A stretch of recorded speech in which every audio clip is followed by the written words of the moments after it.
everyone, and welcome to the Culture Cast. I'm Chris Stashew, and I am joined by a good friend of mine. You have never heard him on this podcast before, but I am actually on his podcast, which I think is coming out right around the same time that this podcast is. My good friend, the host of the We Played This podcast, an illiterate God, even I fucked it up. An illiterate moron known as Tim Henton. You're welcome. In jokes, eh? In jokes. He's just into them. Hello, everybody. Yeah, he's just into idiots. The bigger they are, the dumber they probably are. Oh, boy. Tim, you host a video game podcast. I sure do, yeah. Called We Played This. And what is your podcast about? So, my podcast, basically I get a guest on once a fortnight, and just either somebody I know or a very interesting person that loves their video games, and we just have a chat about their favourite video games and their fondest memories of gaming from their past. So it's kind of, a lot of podcasts these days tend to be about stuff that people hate. I know I can't talk. I've done that myself on a previous podcast. So my plan was to have a podcast where it's just people sitting around and talking about shit that they love rather than shit that they hate, for a change. Weird. You mean people like things? I was under the impression the internet was full of people who hated stuff. I mean, you'd think so, wouldn't you? Yeah, you sure would. Speaking of things we might hate, so you host a video game podcast. I host a movie podcast. Yeah. This month we're talking about fantasy movies, and not the good kind of fantasy, unfortunately. The kind of fantasy that people can watch in a theater that doesn't involve people in trench coats. So this is the excuse you're using for forcing me to watch this film, is it? Well, it's a little cross promotion because this is a video game movie. It also happens to be a fantasy film, according to Wikipedia and other sources. And I would say it's a fantasy film, wouldn't you? Well, there's literally zero historical accuracy or sense of geography. So yeah, probably right. Yeah. So Tim and I were like, let's do a podcast together, because we'd never done one of my podcasts, and like I said, I was just on his. So yeah, let's talk about 2010's movie based off of a video game. Yeah. Prince of Persia, The Sands of Time.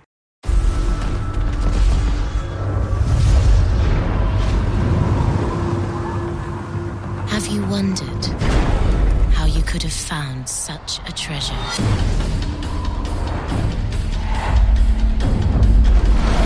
The gods have a plan for you, a destiny. I've seen its power with my own eyes. Releasing the sand turns back time. Only the holder of the dagger is aware of what's happened. How did you do that? Only the dagger can unlock the sands of time. And there are those who would use this power to destroy the world. Time will erase everything. The only way to stop this Armageddon is for us to take the dagger to the secret Guardian Temple. We must take it there, Dastan. You really enjoy telling me what to do, don't you? Only because you're so good at following orders. Yeah, don't press your luck. Assassins.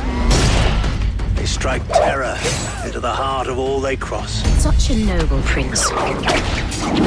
Leaping to assist the fallen beauty.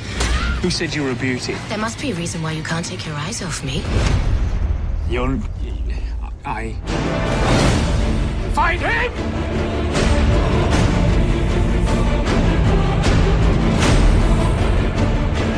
The High Temple. It's guarded by some sort of demon. Dastan, where's the dagger? You're welcome to search me for it. You'll have to be very thorough. It's time. We have to get out of here.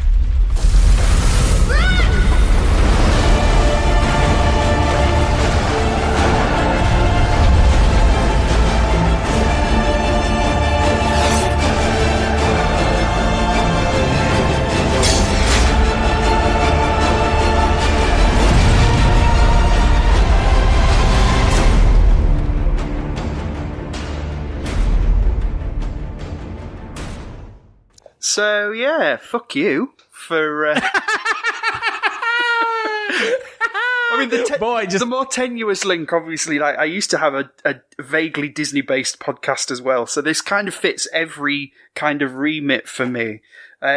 Really weird that Disney would buy a video game license to then just make a movie of. I think it's the only occasion they've even done that, isn't it? Yeah, so the film is directed by Mike Newell, who we were actually talking pre-podcast about Harry Potter. Yep. Mike Newell cut his teeth for American audiences on films like Four Weddings and a Funeral, and he directed the loudest of the Harry Potter films, Goblet of Fire. Did you put your name in the Goblet of Fire? Yeah, exactly. He asked him calmly. So it's directed by someone who kind of has experience with kind of fantastical elements. It's produced by Jerry Bruckheimer, which we'll get to that connection because I think that there is a movie that this is very similar to that Mr. Bruckheimer had a hand in as well.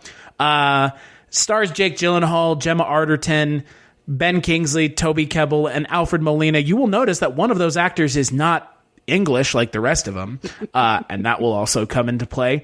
And the film is loosely based off of the first three trilogy, because it's Sands of Time, Warrior Within, and Two Thrones, and those are the three kind of canon Prince of Persia games when it kind of came back and it had this time travel kind of trope to it. But the movie is about Dastan, played by Jake Gyllenhaal, who is accused of murdering his father, who is actually not his father because he's a street urchin, and then he goes on an adventure with the Princess of Alamut, played by Gemma Arterton, and they have to undo the wrongs using a magical MacGuffin of a dagger that isn't a MacGuffin because it actually factors pretty heavily into the plot, and it's a time-traveling sand dagger. If any of this has sounded remotely realistic to you, boy, fantasy movie, fantastical fantasy movie through and through. Yeah. So Tim, what did you think watching it for the first time? Because like you've obviously mentioned, this was your first go at it. Yeah. So I don't know about you, but I didn't have any kind of strong connections to the franchise before going in. I remember like the Sands of Time, which is the game that this is most based on. That came out on like the GameCube and I think it came out on the Xbox as well and the PS2. And I remember it. Yeah, it was early. It was the early consoles. Yeah. Yeah, and I remember it getting rave reviews back in the day. And it was a game that I always wanted to play, but for some reason never got around to playing. But I did have like the very first video game that ever entered the Henton house when I was a kid was the original Prince of Persia for the Apple. Oh, the side scroller. The old school side scroller from like 1988, I think it was. So when we got our first family computer, it came with the Prince of Persia, and I remember it being hard as balls as a game, as it being my introduction to gaming, and I really did not get on with it at the time because it is. I don't know if you've ever played it, but it's got very, very fiddly controls. Oh yeah, for like a side scroller, because it's on PC. It's one of those things where like rather than having an action button, just every single action is mapped to a different button, and it's just really, really far too fiddly for me, especially as a kid. But I remember like thinking the graphics blew my mind completely, because even though it was pixel art, they had rotoscoped real life actors to actually do all of the moves. So like one of the things about the series in general is that the main character, your Prince of Persia, your Dastan dude, he's very like parkour centric, and he's jumping off all kinds of shit. So as a first time viewer of this film, I thought it was fucking boring. So here's okay. So I'm not going to apologize for this movie, but there's a lot of DNA in this movie of other movies that are better. Yes, absolutely. It's trying so hard to be any film you've ever seen, any action film that's not set in either Europe or America, I think is what I was getting from it. Yeah, look, Jerry Bruckheimer's involvement makes you kind of make a kind of easy logic leap to go, oh, this is produced by the guy who produced Pirates of the Caribbean films. Yeah. And And also, again, Disney's involvement, so there's also that. For me, it feels very much like, oh no, we don't have another franchise like Pirates of the Caribbean. Yeah. What are we gonna do? Let's try to do Pirates of the Caribbean in the sand or in the desert. And you know what? I didn't dislike this movie. I will agree that there are parts of this film that drag. I think for me, the big issue in this movie is really the use of time travel in films. Like, this film commits the cardinal sin of time travel films, where it undoes the entire fucking movie. Yeah, it goes at right the end back of the to the film. Yeah.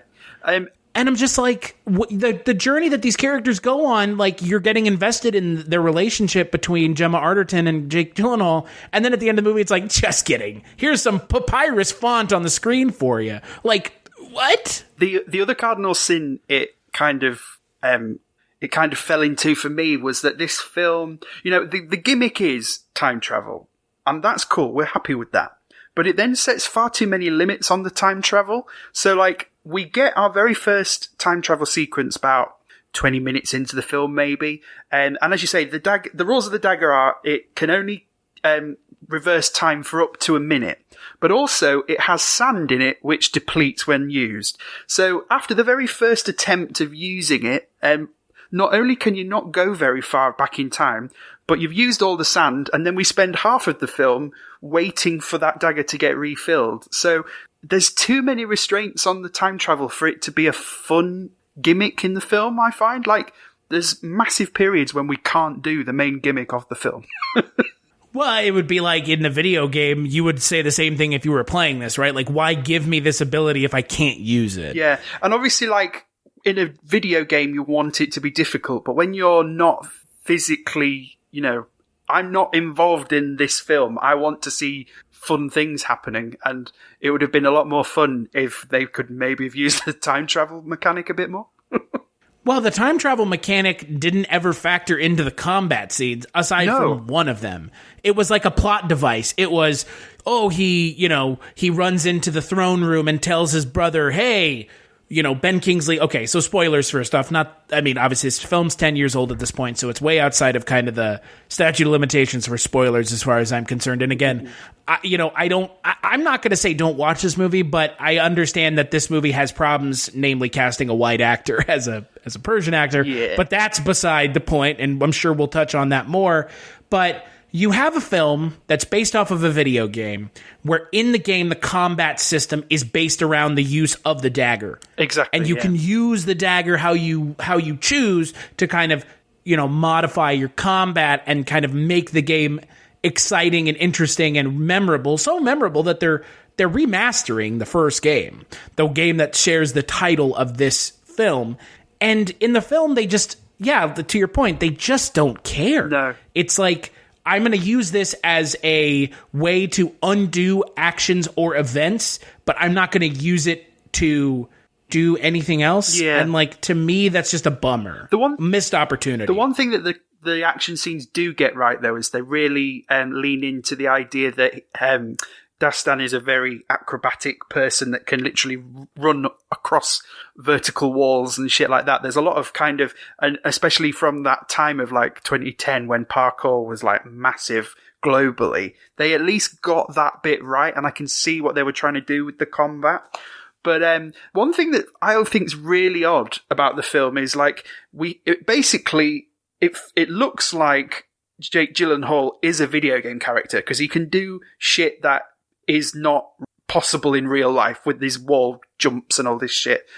But also he's the only character in the whole film that is capable of doing this, but never once is it either explained how he's able to do it, or does anyone ever comment on the fact that he's able to do it. It's just... Or hey, how did you get this training? It's like, nope, we're just gonna hang a lantern on it. He's of the three brothers, he's the wily... they introduce his character in the most stereotypical way, where he's in essentially a barroom brawl with someone. Yeah, that's the other thing. And his friend's oh, I've got money on you. Oh boy, this is how we're going to introduce the character in the most stereotypical, tropey way possible. Yeah, and also it doesn't match his then abilities that he has later in the film. Every scene where they're trying to do some character development with him, like kind of grates against the actual action scenes, because he's almost basically like a drunk. He's got that kind of clear kind of Jack Sparrow-ish kind of character that they're trying to build. And as you say, I think they were they've said that they were trying to make it into a franchise like Pirates of the Caribbean. But yeah, it's really odd. I mean, I would have watched another one of these movies. This film wasn't like an affront to my sensibilities as much as I was just thinking part of the way through the film when I kind of started catching on to like how Pirates of the Caribbean-y it was, because the beginning's not. No. The beginning feels a little unique, and then once it kind of starts hitting the beats that I kind of expect it to do from a kind of fantastical adventure film aspect, because I would say Pirates of the Caribbean is the same way.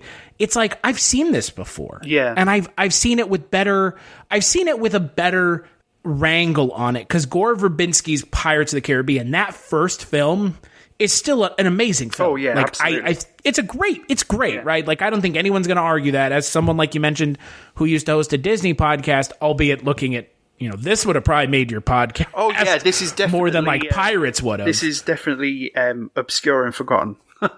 Yeah, like this to me, it, like you said, I mean, that's what they were gunning for, was making a franchise. That's what it feels like with the way the film ends. That's the way the film feels kind of in general. And, you have some really good talent in front of the camera. I mean, I don't think anyone's going to argue that Ben Kingsley is a great actor. Jake Gyllenhaal is a great actor. Yeah. Alfred Molina is a great actor. Toby Kebbell is always cast in these fucking roles where he is a villain, or he dies, or he's playing a CGI monkey, which is real. But it's just weird to me that if you're going to angle for a franchise, this is kind of a weak first entry, because it just doesn't feel unique enough to warrant a sequel. I feel like it's a bad first entry as well, because it doesn't ever stand still long enough to kind of develop the characters enough. It starts like at 60 miles an hour straight away. Like we get a kind of, you get your kind of prologue narration over the top, which is kind of very Lord of the Ringsy, telling you basically, hey, this is Persia, this is what Persia's all about, by the way, there's a king and all this. And it's kind of, but then we get straight into the main conflict between Persia and one of its rivals before we've even had time to learn, like, because there's loads of different characters as well that all have exactly the same fake beard on, so it's very difficult to tell who is who. And they're all British too. Yeah, why the fuck? But you bloody Americans, whenever you're trying to make a film about people that aren't American, why do we then always end up being British? I don't know. What is with that? I mean, Mike, I don't know. I was actually going to ask you kind of what you think on that. So, like, Mike Newell is obviously an English director. Yeah. He's not the casting director for the film, but he's an English director. Jerry Bruckheimer is an American director and producer, so that kind of leaves him out. But, I mean, again, most of the cast, the main cast, except for Jake Gyllenhaal, are British or English or, any combination of anything that's not American. And I don't get it, because you see Star Wars does it too. I mean, Star Wars does it. Pirates of the Caribbean did it, but at least it made sense. I mean, in Star Wars, you can kind of understand, because at least it's being filmed physically in England half the time. Sure. But I think this is as far as you guys like to get with your exoticism, is like, Britain's exotic, right? We'll just throw loads of British people at it. That'll sound different to it being an American cast. What's funny is you mentioned Lord of the Rings. Lord of the Rings doesn't fall into that trap. No. Like, at all. Like, I don't even... I mean, there are English actors in Lord of the Rings. Sean Bean, David Wenham. Like, there are English actors in Lord of the Rings. But even then, like, the way that it's kind of explained in canon is they're from a different part of the world. Yeah, and it's always like... Lord of the Rings is kind of always been based on kind of European history, so you can kind of rationalize why you would want everyone to have an English accent. But we're in Persia for this film, for God's sake. Like, it doesn't make sense, other than just kind of it's easier than having lots of people with more exotic accents, I guess. Well, and you contrast this with something that just recently came out from Disney in the last couple years, the Aladdin reboot. Oh, God. Some of the sequences felt like they were pulled from the same film because of, especially like the kind of introduction to Dastan when he's running rooftop to rooftop being chased by shitloads of guards. I mean, I'm surprised they didn't just rip that and plonk it straight into the Aladdin remake, save a few quid. But I mean, the thing is that movie, they don't have English accents. No. And they're also Middle Eastern actors. Yeah. They're actors of color. Yeah. And I mean, look, again, I'm not going to get on my soapbox about it, but I don't think that I need to point out to people that Jake Gyllenhaal is an American Caucasian actor. I mean, portraying a Persian actor or a Persian character. And then you have Gemma Arterton, also a white actress, portraying a Persian character. Toby Kebbell. Alfred Molina is a man of color. Ben Kingsley is a man of color. They both are. They're not the right color of the people. Right. But at the same time, at least they are actors of color. And not Richard Coyle, obviously, another, extremely English actor playing another Persian character. But, it's this film, I think, is another one of those films that when people mention, quote unquote, whitewashing in Hollywood. And again, I have my own opinions on cancel culture and whitewashing and all that. But when people think about that and kind of the quote most egregious examples of it, I normally hear this film and Ghost in the Shell mentioned. Yeah, exactly. Yeah, and I can totally get why for both of those. Ghost in the Shell, I don't get it because she's a fucking robot. Like, okay, she's a fucking robot. Like, I'm sorry to break it to people, but she's a fucking robot. And on top of everything else, that movie fucking sucks on its own. Like, Scarlett Johansson being cast as a Japanese created robot android is not the reason, because she doesn't look Asian or isn't Asian. Yeah. If she had looked Asian, that would have been 10 times worse. But that's not the reason that movie's bad. This movie, it feels... The casting of Jake Gyllenhaal feels like it really stands out. And not for the reasons that they were expecting, because, again, him being a Caucasian actor, okay, can't do anything about that. But the fact that he's, doing a really poor English accent. Yeah, it's not the best. It's such a depressing thing that, as a British guy, I just got so used to poor British accents in movies that after about 5 minutes of hearing one, I just kind of zone it out. Well, I don't blame you. Because there's a lot of them out there. Well, as an American, we don't really have to worry about people doing bad American accents. Because a lot of the time when they're done in jest or for comedic value. Yeah. You see those videos online of people doing, American accents, and they're doing this hokey ass American accent making fun of us, and we deserve it because I mean, again, just like y'all, you have shit that you guys say that we find funny, and we have things that we say that y'all find funny. So, and doing it in the accent kind of punches up the comedy because, you guys saying y'all ain't as funny as doing it as y'all, in the American accent. But yeah, I just don't, the casting of Jake Gyllenhaal, just to me, it's bizarre. Yeah, I don't get it at all. From what I've read, I think the director knew Jake Gyllenhaal personally from quite a young age, and so it was literally a bit of nepotism there. He says that he'd never seen anyone else in that role, and he wouldn't have auditioned anyone. And I think, say what you will about that. He also says something really creepy shit about Gemma Arterton as well, basically saying that he said in an interview that he cast her because looking at her beautiful neck made him feel really old. And I'm like, good God, that's not cool. Well, 2010 was a different time, don't you know? Absolutely. Only 10 years ago. We were only 20 then, in my case. It was a different time. No, it wasn't. No, it wasn't, you fucks.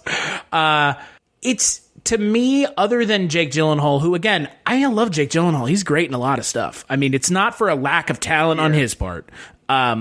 He is miscast, but I don't think the rest of the cast is. I actually think everybody else does a relatively decent job with what they're given. Yeah, I think it's definitely not the acting that pulls the film down. The thing that I struggle with, and it's very much a thing that I've struggled with action movies of this time around the sort of the late noughties, early 2010s is just the fact that the action is unrelenting, and the pacing of the film, it just never has any kind of peaks and troughs. There's very few sections where the film actually slows down, as I said earlier, to like actually get to know these characters. And so I never really know what the stakes are. I've got a very poor attention span as it is when it comes to movies. So if I look away for 5 minutes and then we're fighting somebody else that I've not listened to who they are, oh my God, it just gets so much. I think this was a big problem with action movies from the time. One of the last films that we reviewed for my Disney podcast was John Carter, which I don't know if you've seen that one, but it felt very similar to this film for the same things, where like these films are both like 2 hours long, but nothing really happens apart from moving from one action scene to the next. Yeah, and you know, like you mentioned about the action, this seems very much in kind of the, probably I would say like the Transformers school of action, which is like you said, those like early 2010s where it's like quick cut, quick cut, quick cut, quick cut. And it's like you can't follow what's going on. No, exactly. And that's kind of their intention. Yeah. But and like there's nothing wrong with that if you do it well. Yeah, exactly. And I don't think this film does it very well. Like an example is there's this action sequence between the two characters that are skilled knife throwers. So there's like a bad guy and a good guy. And I was watching the film with my mate Carl, and he pointed out how interesting it was that like there was this whole sequence that didn't have any of the main characters in, and it could have been really, really fun to watch. But then they did this weird effect where the camera just kept stuttering, really, like it was almost like a shutter effect, and it meant that I couldn't tell who was winning half the time because physically they didn't want me to see the action. They were taking half of it away. And it's really odd because if you look at something like Goblet of Fire, I mean, again, the film that Mike Newell directed, I think 5 or 6 years before this, that film's action is rather well shot because, as far as I'm concerned, that is, I would say, one of the more action-heavy Harry Potter films. Absolutely. And, you know, that film's action is really well done. I mean, thinking about kind of the chase around the castle with the dragon. Well, I think when you're adapting a book rather than a video game, like often in a video game, the violence is the point. Like this whole sequence, the whole point is I've got to kill these dudes. Whereas I think like when you're adapting a book, all the combat sequences are still narrative driven. So when you're filming them, you have to make sure you're keeping that narrative flow through the action.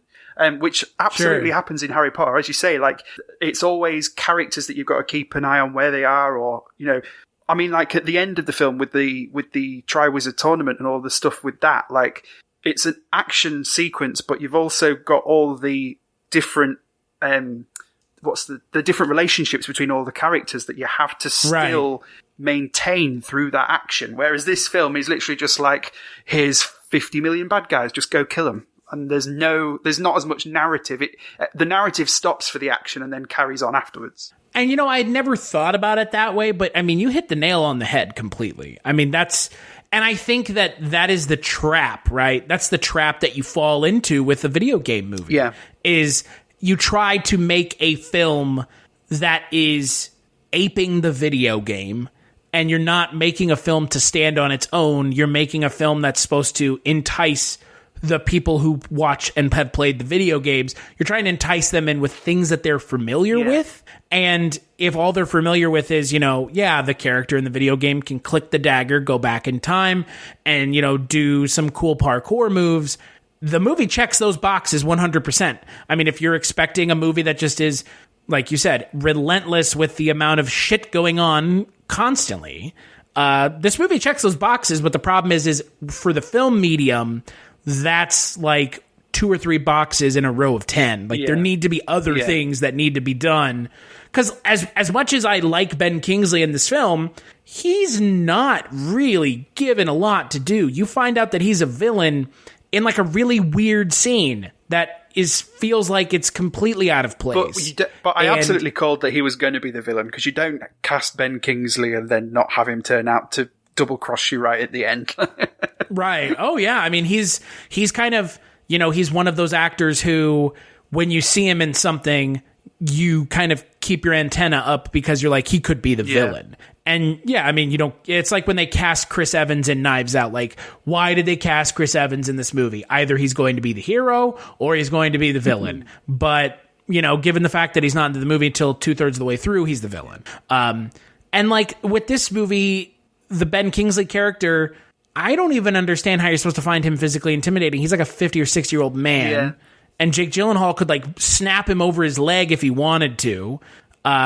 But, it's weird. It's just weird to me because, again, as much as I like Ben Kingsley, he's not really the most convincing villain for this film. He kind of as well, like, usually when you find out about the double cross in the third act, they'll often, the bad guy will change their mannerisms and kind of just be like, yeah, I'm a bad guy, deal with it. But Ben Kingsley just carries on acting like the good guy, but still going for, a different objective, which is, it's an odd choice because you don't see that very often in a film. I don't know if it's because maybe in his head his character still thinks he's the good guy. Like I posted that GIF today from not Peep Show, the Mitchell and Webb look with David Mitchell dressed as a Nazi when he says, "Are we the baddies?" I mean the best, as far as I'm concerned, the best villains in media are ones who think they are the heroes and that their cause is righteous. I don't think it was in the script that Ben Kingsley was thinking this. I think he just decided the character thinks he's the good guy. Yeah. Well, I mean, you look at something, talk about another Disney film. And again, it is a Disney film, regardless of what anyone fucking says. Infinity War and Endgame. Yeah. Thanos genuinely believes he's the hero of his own story. Absolutely. And that makes his character, interesting and engaging because he really believes that he has a righteous cause that he is working towards as the villain. And that allows his character, it allows for you to see and understand and watch his character grow throughout the film. And this film, I understand they weren't going to afford Ben Kingsley's character an entire film like they did with Infinity War, because that's essentially Thanos' film. They did a really poor job. I mean, they did kind of say, oh, well, he's trying to go back in time to undo when he saved his brother who became king from a lion. But like, that is told in flashbacks with a CGI lion, and it feels like an afterthought as the way to make the villain seem kind of somewhat relatable. Yeah, it's a sin that I find with a lot of these action movies is it does feel sometimes like they're making up the plot as they go. So like, as you say, it does feel like an afterthought. Like, we don't find out till right near the end what his motivation is to do the bad thing.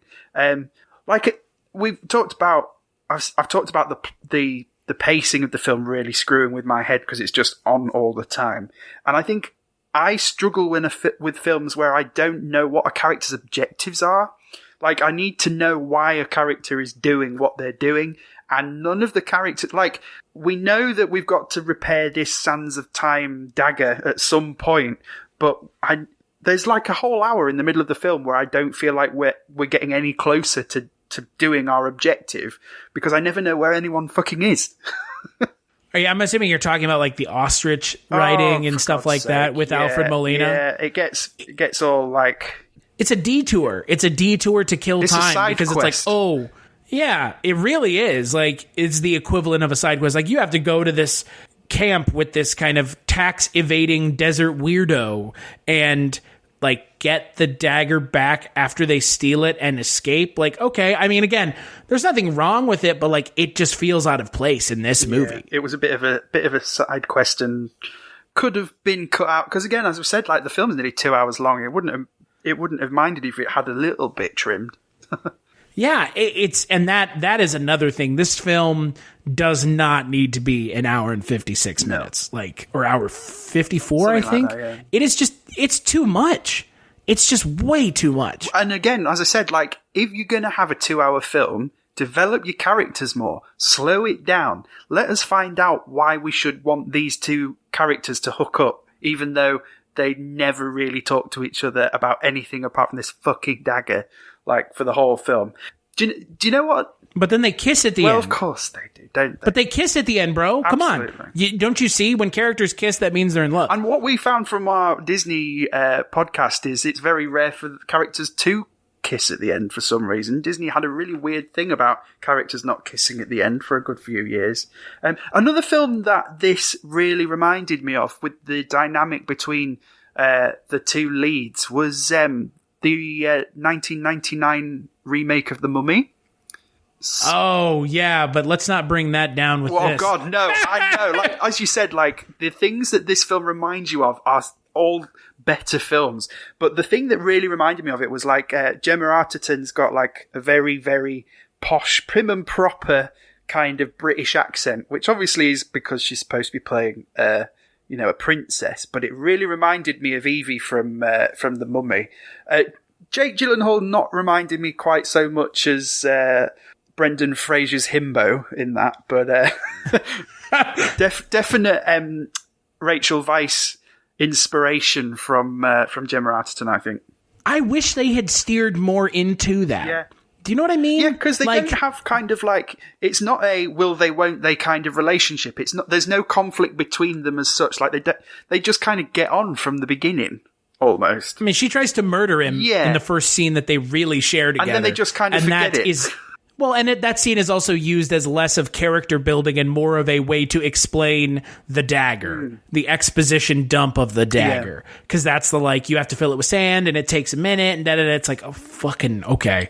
You're gonna establish all these rules, and you know what you're going to do? You're going to break all of them, aren't you? Yeah. Like, you're going to break every single one, because that's what happens when films introduce rules with time travel, is they introduce the rules and then they don't stick to them. And it's like, why would you even introduce them? Yeah.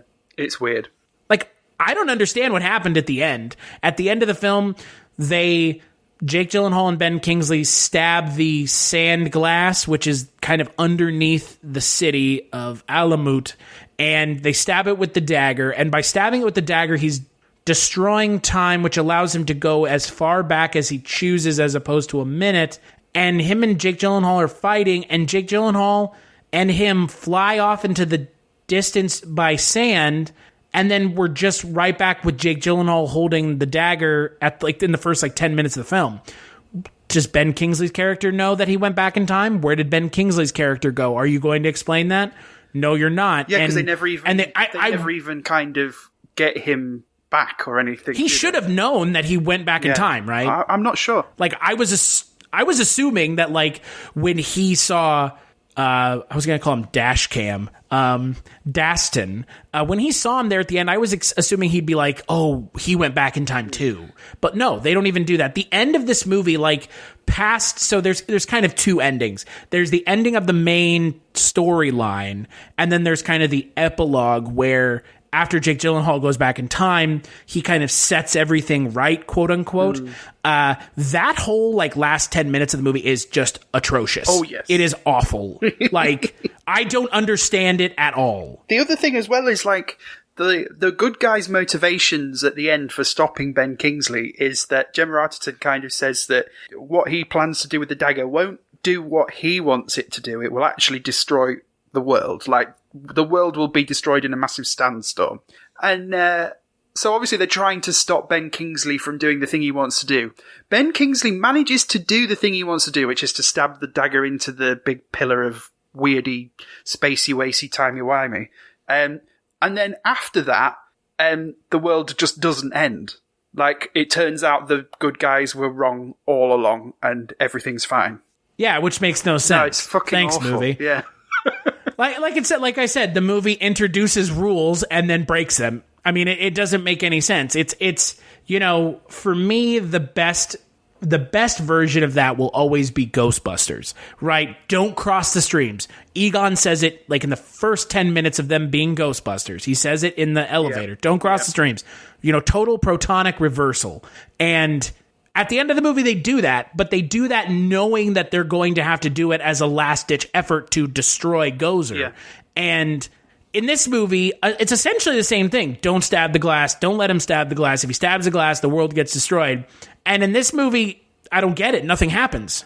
it helps that it's a comedy and it's kind of sending up that kind of rule breaking that happens in films. And so, like, you can kind of get away with it a bit more. We talked about Pirates of the Caribbean a good few times already, but, like, with that, they set up the rules of, in the first one, obviously there's the cursed Aztec gold that's turned everybody dead, and they can, do all of these dead person things, like walk underwater and be immortal. But then the fun of the film is figuring out how we're going to stop that. Whereas this, and like, you've got a good hour or so of tension from the audience, because we know we're going to have to fix this problem, but we don't know how we're going to fix this problem. Whereas this film just doesn't even bother with fixing the rules that it said it was going to sort. It just happens. Yeah, they just go back in time. And again, if they had Ben Kingsley's character you could tell that his character was the character that had gone back in time, because Jake Gyllenhaal's character, his consciousness is still in his original body. So he knows Ben Kingsley's going to try to kill my father. Ben Kingsley's going to try to take the throne for himself. So he knows how to stop it, and he knows to go and talk to his brother and say the thing that his brother and dad only were talking about in confidence. But instead of having Ben Kingsley's character kind of show his hand, I mean, they do have him do it, but it doesn't make any sense. It's all of a sudden he's trying to kill Jake Gyllenhaal, and on top of everything else, that whole choreographed fight scene at the end of the film is just awful. It's Ben Kingsley swinging swords at Jake Gyllenhaal, and Jake Gyllenhaal just walking backwards. Yep. Like, that is so anticlimactic. Lol. Like, he should have just killed Ben Kingsley's. I guess here's the thing. I think the ultimate problem with this movie, back to the kind of the original issue that I have with this movie with the time travel, the ending that they have is unsatisfying. It completely just undoes everything that the movie had done up until that point, because Jake Gyllenhaal's character has now never met Alfred Molina's character. He has no relationship with Gemma Arterton's character. Like, who cares? Okay, so the whole movie was undone. All right, goodbye. The way to do it is, like, if you get to the point where he's travelled back in time, and then you see that he's now about to go and right all the wrongs from the previous timeline, then roll credits. Like, we don't need to see him physically going through and fixing everything, because there's no tension to that and it's boring. But if you make it open-ended and it's a kind of will he, won't he, like, that's a bit more exciting as an ending. And again, like, the film is fucking long enough anyway. Like, just stop. Well, yeah, I mean, I completely agree. I was thinking about that before we started recording. I was like, how could they have ended the movie? And yeah, I would have ended it with, you have this, scene where the kind of the sand is going around, and you have it kind of go back into the dagger, and there's Jake Gyllenhaal holding it like the beginning of the film. That's where the movie should have ended. Just end it. Yeah. That's it. Yeah. He's going to fix everything. So I don't need to see it. And I sure as hell don't need to see a overlay of papyrus font at the end of the film. Oh, fucking hell, that papyrus font was giving me nightmares. It really was. Like, it looks so cheap. It really does. Like, I know that's like a nitpick, but like, holy shit, papyrus looks cheap. I have it on my Microsoft Word, so it should not be appearing as a mysterious font at the beginning of or at the end of a film. How much would it have taken to actually have had someone handwrite that font? I don't know. I mean, Avatar used papyrus as well, so... Oh, maybe that's why Disney Plus recommended Avatar as soon as this film had finished. They both use papyrus. I want to talk to you about something, because we touched on it a little bit at the beginning, but we didn't really get into it completely, and I don't know the next time we're going to do a podcast about a video game movie. Your general perception on video game movies is what? So... The games that tend to get made into movies are games that I don't give a shit about. So for some reason, I've never watched very many video game movies, because I'm not a massive fan of fighting games. So I've not seen any of the Street Fighters or the Mortal Kombats. I've never had PlayStations, so the Resident Evil series is something that's never really bothered me. To be honest, I remember as a teenager seeing the first Resident Evil film and getting on with it better than a lot of my mates, simply because I had never played a Resident Evil game and didn't know how wrong it got everything. But I'm a staunch defender of the Super Mario Brothers movie. I think it's because it's great. Because it's so bad, it's good. I don't even think it's bad. I think it is a tremendous failure. Absolutely. So much so that it ends up being a success. Like look, this movie looks pretty goddamn generic. The one thing you can't say about Super Mario Brothers, it's not generic. Absolutely it is not. wild. Absolutely, yeah. And one of my prized possessions that I own, which cost me a grand total of 99p, and I would have paid thousands of pounds for if anyone had wanted to charge me it. I own a 7-inch single of Walk the Dinosaur by George Clinton and the Goombas, and it's a picture disc in the shape of Yoshi from that film. Yoshi from that film, coincidentally, a small T-Rex. Yeah, a tiny little, well, like T-Rexy / Velociraptor-y bullshit. Yeah. But yeah, it's in the shape of that puppet. You know, I think the Mario movie is kind of the bar by which every other video game movie is measured, which is funny considering how it is the first video game movie ever made. Yeah. You know, I feel like video game movies get a bad rap, but I also think a lot of that is deserved because, you know, we talk about video games being turned into movies, right? Video games being turned into movies and movies being turned into video games, the perception is the same. Yeah. It's cheap cash grabs with nobody involved who actually gives a shit about the source material. Absolutely. I think a big problem is often the people creating video game movies don't give a shit about the source material as well. So often, like, they'll try and purposely make it completely different to the source material. I mean, like the Mario Brothers movie. So it'll be interesting to see because I think the Mario Brothers movie they tried to realize in a realistic setting how to explain Mario. Yeah. And to me, it was like, you don't have to do that. Just assume that it's in a fantastical world and move forward. That's why I'm quite interested to see what happens with the new CGI Mario movie that's coming out soon, because it'll be interesting to see. I think we're at that stage now where the people in the creative process are fans of video games for the first time. So, like, I've heard good things about the Sonic the Hedgehog film, which I've still not seen. It's very good. Yeah. It's very good. I mean, it's Jim Carrey doing Jim Carrey from the 90s, and that has been sorely missed in his career. Absolutely. So, yeah, I think we're at the point where people that are genuinely fans are now old enough to be part of the creative process. So it'll be interesting to see where video game movies go from here. What's your favourite, movie tie-in video game? Movie tie-in video game. You know, I would have to say, if I'm just going right off the top of my head, probably those 2 Lord of the Rings games.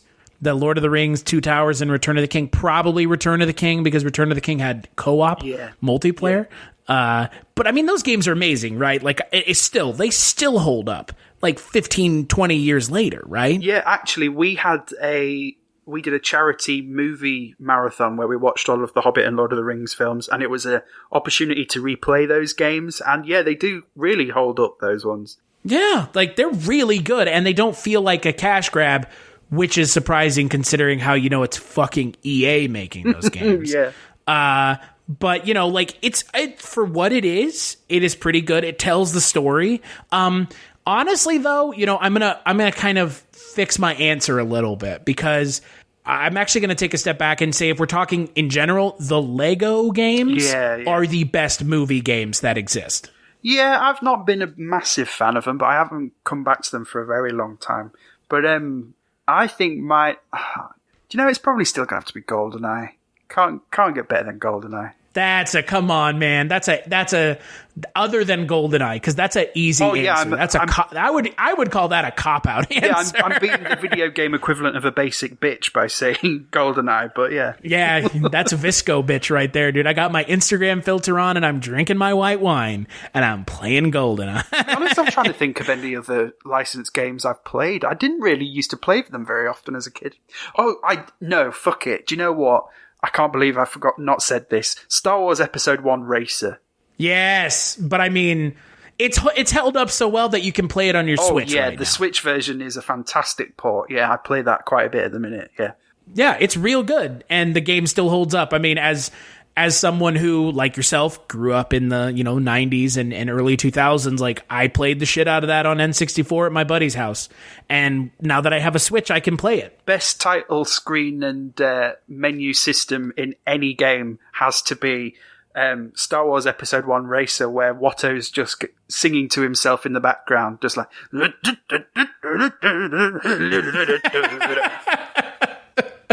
Hey, you know what? Committing to the craft yields dividends. Absolutely. There is kind of an honorable mention I would give. Not Die Another Day. Fuck. Everything or Nothing is a really good game based off of a movie character. Right. So it's not exactly the answer you were looking for. Oh, so what character is that? James Bond. Right. So I see what you mean. It's the final Pierce Brosnan appearance as James Bond, and it's like a fully realized story. It's got Willem Dafoe, Shannon Elizabeth, Heidi Klum, I think, is in there as well. Jaws and Richard Kiel come back. Like, it is the best James Bond video game other than GoldenEye, because again, I don't think GoldenEye is a particularly good quote unquote game, but I think it's an important game for what it is. Oh yeah, it doesn't stand up at all. But Everything or Nothing is not now it doesn't. Holy shit. Oh my God in heaven. But Everything or Nothing, I am a huge fan of that game. I will never stop singing that game's praises because I mean, again, I have a soft spot in my heart for Pierce Brosnan, and like he kind of got dirty there at the end with Die Another Day, and Everything or Nothing kind of redeems him as Bond in my eyes, because Die Another Day is a piece of shit. When I went to the cinema to see Die Another Day, the film knew it was so bad that the actual reel snapped whilst I was watching it. Oh, really? Yeah.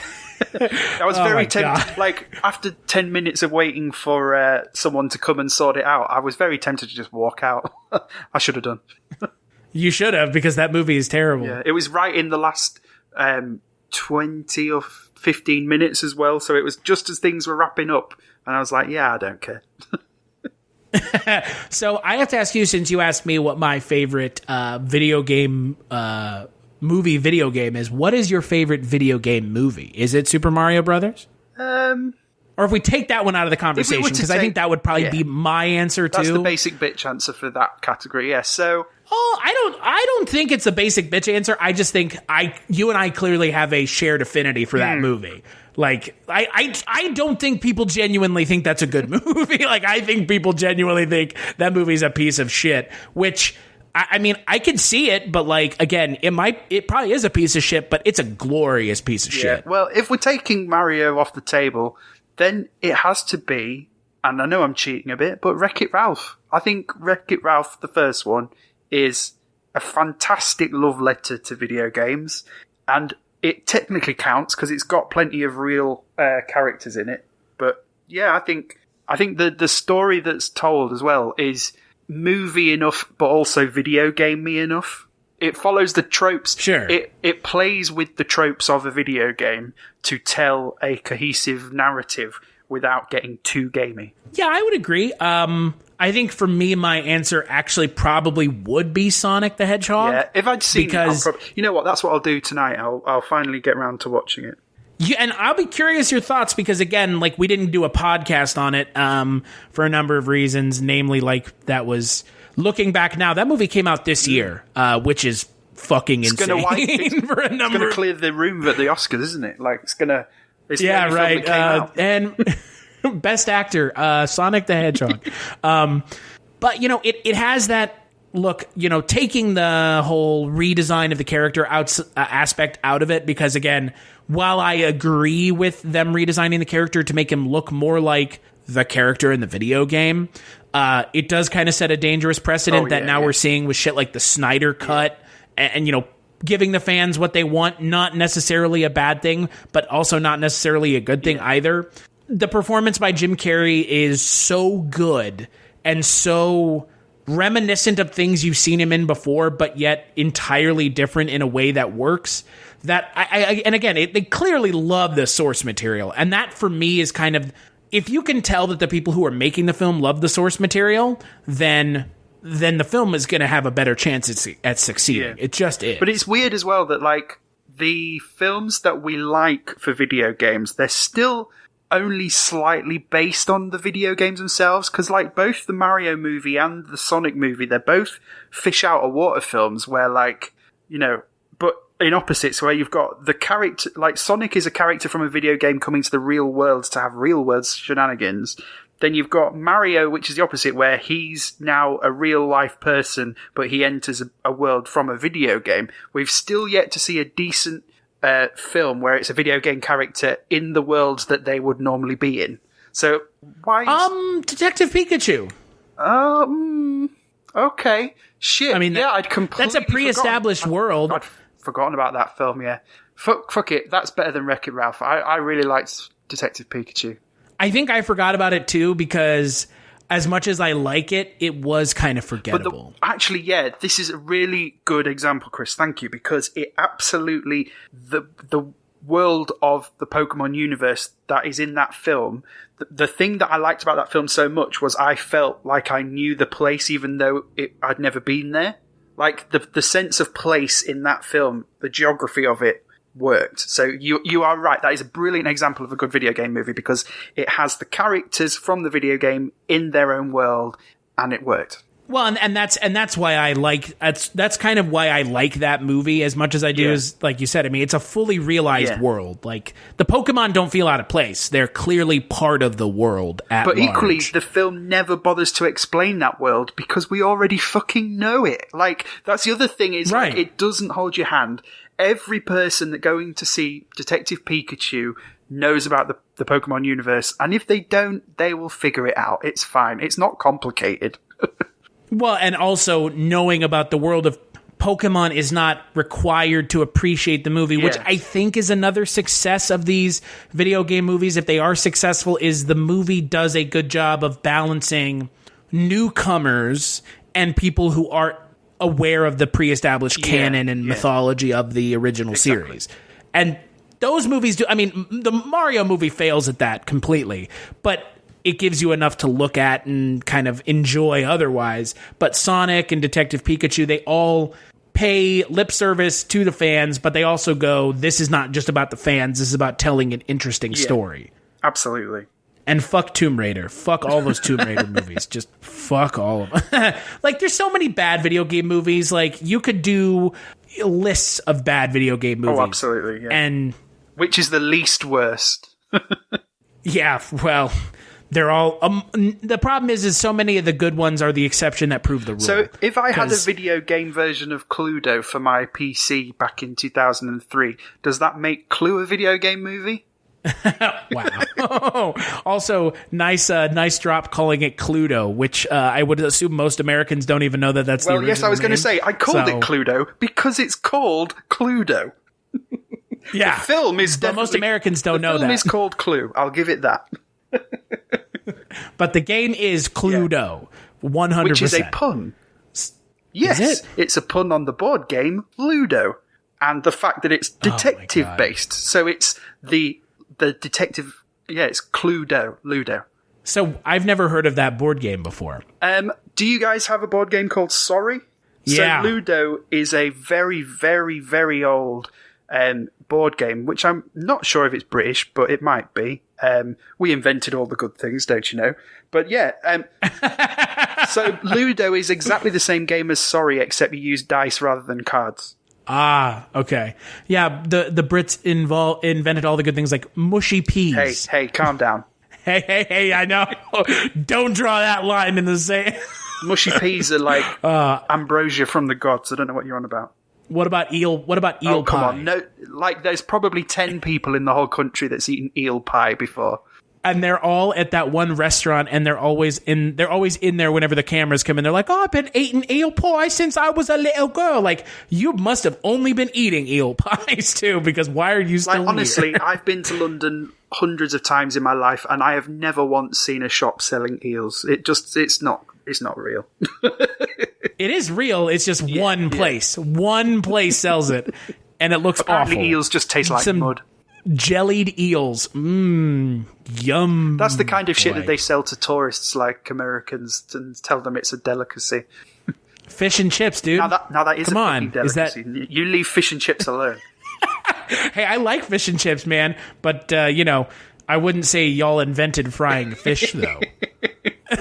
We did it. We invented fish and chips or fish strips or fish fingers. It, all right? Yeah, I would agree. I mean, hey, Yorkshire pudding, black pudding. Hey, man, I think British and English food gets a bad rap. Where does it get a bad rap? Not here. Oh, everywhere, and you know it. Everywhere, and you know it. Come on now. It's pretty bland. Isn't it? It's okay. American food gets a bad rap too. It's a lot of hamburgers and hot dogs. I mean, you're not wrong, but you are. But you're not at the same time. You can be right and I'm wrong. honestly jealous of your country for how well it manages to hide sugar in everything. Like, even in a salad. Yeah, dude. Where do you put it? Yeah. In the dressing or on the leaves. You crystallize sugar on the lettuce leaves to make it taste better. It's like, what was it? Subway got in trouble in like Scotland or Ireland that they can't declare the meat or the sandwich bread as bread anymore because it has too much sugar in it. Hey, man. America, give us a chance and we'll astound you with how much sugar we put in our processed food. Jesus Christ. We'll soon be getting all of our food from you anyway once we've, shit all over the EU's bathroom and then done a runner. Oh, man. Boy, I bet you can't wait. Hey, yeah. Speaking of Prince of Persia, which is the film we were talking about at one point, what would you give the film out of 5? I would give it 2 grains of sand out of a whole sand dune. Wow. So that's like 0.000 infinitesimally to the second power. Out of 5, I would say I'd give it a 2. I mean, as you say, the performances were all right, and they were all doing their best with what they were given. Visually, it was quite opulent and did all right. It looked all right for the time, but yeah, apart from that, plot, pacing, story, I just wasn't that into it. And as I said to you as well, sorry, before we started recording, I spent more time on my phone on Grindr than I did actually watching the film, which is, anyone that's ever used Grindr will know exactly how bad the film was for me if I would rather spend time talking to illiterate morons on Grindr. and them sending you dick Oh yeah, pics. Unsolicited. I got at least 3 during the space of that 2 hours, so I think, that's a good haul for that period. Yeah, there you go. From the illiterate idiots or the illiterate morons, 3 dick pics. Hey, you know what? And I there you didn't go. even have to give any of my own first, so that's... Non-reciprocation, bro. What's wrong with There's you? nothing better than moving to a new city and then going on all the dating apps. Yeah, I bet, right? Then you're like, this is a new pool, and I'm the new fish. What's going on, guys? Anyway. As for myself, I'm going to give it, I'll give it a 3.5. There are things to like. It's not nearly, I will tell you this much, and I don't know if you had heard anything about this movie ahead of time. This is not as bad as I perceived it was going to be. No, I'd agree. Like, I'd heard that it was bad, but it wasn't awful. And I think it was, I had my friend Carl, my roommate Carl was watching. So I think having someone to kind of, go off and kind of diss it with was useful. I'm glad that I didn't sit there watching it with my notebook like I normally do when I'm reviewing a film. After about the first hour, I just threw the notebook at the wall full force. And it was like, no, I'm done. I'm done trying to make sense of this. I'm fine. And the music's good, the acting's not terrible. 3.5 out of 5. I mean, again, it's from what I had heard, it was going to be a nightmare, and it wasn't a nightmare. So that's always good. That's all that can be said, frankly. Yeah. It wasn't as terrible as other video game movies that came out the same year. Tekken. So, so there's that. So when you're not here joining me, Tim, where can people find you? Yes, so as we said before, I have my own video games podcast called We Played This. If you want to find us, the easiest way is on, you can search on your podcast app of choice, or we are on Twitter and Instagram as at We Played This Pod. I also used to run a podcast called Without a Mouse, which was a Disney-based podcast where we used to watch and review the obscure and forgotten live-action Disney movies on the hunt for hidden gems. Spoiler alert, there aren't any. But if you really want... Would this have been considered a hidden gem? Absolutely not. This can get... that dagger can get buried back in the sand for all I care. But but is it better than Meet the Deedles? Oh yeah, because you came on and talked about Meet the Deedles, didn't you? I honestly, of the two films, the one that I'm more likely to go back and rewatch will be the Deedles, because at least that knew it was stupid. This was just stupid. I agree. But yeah, so if you want to listen to a guy have an emotional breakdown whilst talking about Disney movies in an arc that he wasn't expecting, you can find us on Twitter at Podwham, and we're on Instagram at Without a Mouse. And as for me, you can find me on Twitter at casualty_Chris. That's where I post all the podcasts that I work on, and there are many, and I'm not going to list them all here. Big thanks, as always, to you, Tim, for joining me. This is a first outing for you, but a good one, I would say, even if the movie wasn't the best. Thank God. You're going to put me through some more shit, are you?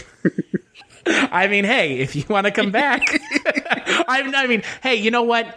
Look, the only reason we watch this is because it fit itself into a very specific niche. Absolutely, yeah. And that's it. I mean, I don't think I ever had a need or want to watch this film, and so I'm glad I watched it, because now I can say, like, it's not as bad as everybody says. I'm completely to blame. Yeah, I mean, again. I'm completely to blame because I'm the guy that reviews Disney and video games. It's my fault. I'm not blaming you.